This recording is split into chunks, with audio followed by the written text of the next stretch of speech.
দুইজন ভাই ককাই ভাৰতীয় কিন্তু এজন কেনেকৈ হল বাংলাদেশী তাহিৰ আলীৰ ককাই ভাই সকলো ভাৰতীয় পত্নী পুত্ৰও ভাৰতীয় তাহিৰ আলী মোৰ সৰু ভাই ভোট দিয়া আছে ভাই ককাই 13 জন দুজন ঢুকালে 11 জন আছে সব গিটাৰ নাম অকে আছে তাহিৰ আলী বিদেশী কেনেকৈ হল কিন্তু অবৈধ বাংলাদেশীৰ সন্দেহত আটক তাহিৰ আলী কলিয়াবৰৰ বৰঘুলিৰ এটা পৰিয়ালৰ ডাঙৰ প্ৰশ্ন হাতত প্ৰমাণ পত্ৰ লৈ প্ৰশ্ন কৰিছে মই তাহাৰৰ ককাই মোৰ সৰু তাহিৰ আলী তাহাৰৰ সৰু আৰু দুজন আছে আৰু সব গিটা তাহাৰৰ ডাঙৰ ভাই ককাই 13 জন দুজন ঢুকালে আৰু 11 জন আছে সব গিটা কাগজ পাতি অকে আছে ভোট আহি আছে ভোট দি আছো সব কাগজ পাতি মোৰ অকে আছে পৰিয়ালৰ এই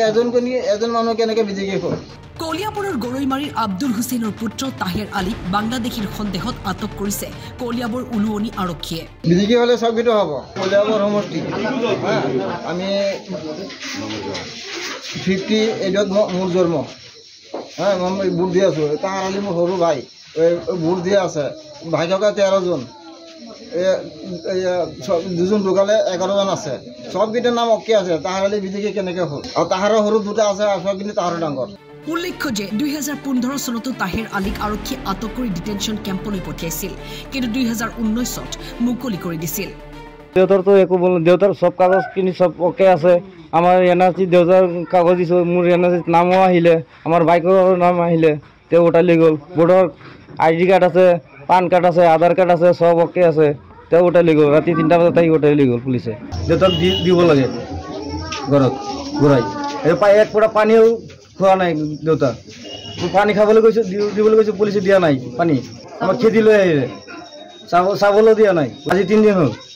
ক'ত আছে না আছে কোনো পাত্তা নাই হঠাৎ পুলিচে আহি উঠাই লৈ গৈছে ক'ত নিছে আমি এতিয়ালৈকে একো গম নাপাওঁ কিন্তু তাহিৰ আলীৰ ভাই ককাই 13 জন আটাইকেইজনে ভাৰতীয় নাগৰিক সকলোৱে এনআৰসি নাম আহিছে কিন্তু হঠাৎ মাজৰ পৰা তাহিৰ আলীক বিদেশী বুলি ঘোষণা কৰি দিছে গাঁওবাসী চৰকাৰ তথা প্ৰশাসনক অনুৰোধ জনাইছে তাহিৰ আলীক মুক্তি দিয়ক নহলে এই সাধাৰণ পৰিয়ালবিলাক নিগমে মৰিব তেওঁৰ